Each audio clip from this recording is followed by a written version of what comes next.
Kau tengok dekat OTT bersepah filem yang best-best. So kalau kau nak orang pergi, bagilah good movie.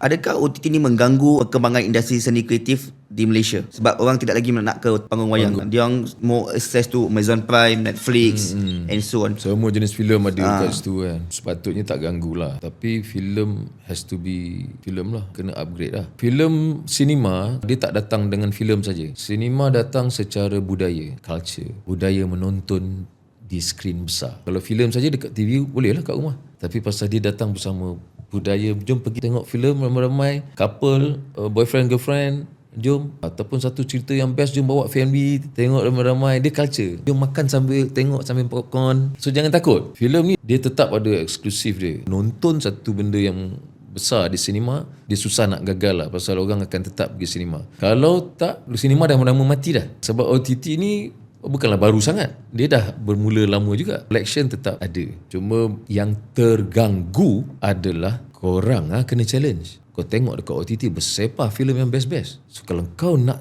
orang pergi ke panggung, selain daripada budaya tadi, bagilah good movie.